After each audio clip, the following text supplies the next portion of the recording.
Voice over দেওয়াটা আমার জন্য বিশাল চ্যালেঞ্জিং একটা ব্যাপার।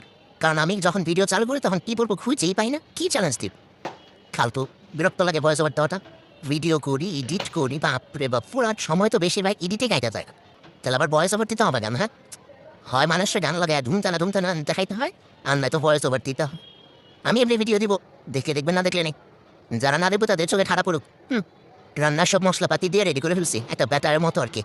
এখন আসরের নামাজ পড়ে এসে ব্যাটাটা বানাইলাম, যাতে এগুলোকে একটু সময় দিচ্ছি, নিজেরা ঠিক করে একদম পানির সাথে আমি এই যে দেখেন আসল মাল, সরি দুঃখিত, আসল কলার মোচা।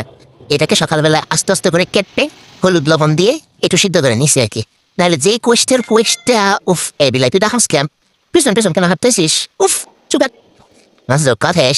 কলার মোচা কিন্তু খাইতে একটুও মজা না। এই পেঁয়াজুটার কথা একদমই প্রেফার করবো না, কারণ কলার মোচা একদম ফালতু একটা জিনিস। যদিও মানুষ একটু আয়রন টাইরন পাওয়া যায়, একটু পুষ্টিকর খাবার এই উচিলে খায় আর কি। একটা শখ লাগলো ঘরে আসছে, আচ্ছা বানাই কি আর হইব, এখন আজকে বানাই 4-3 দিন বানাই গেল, আর না বানাইতে পারি।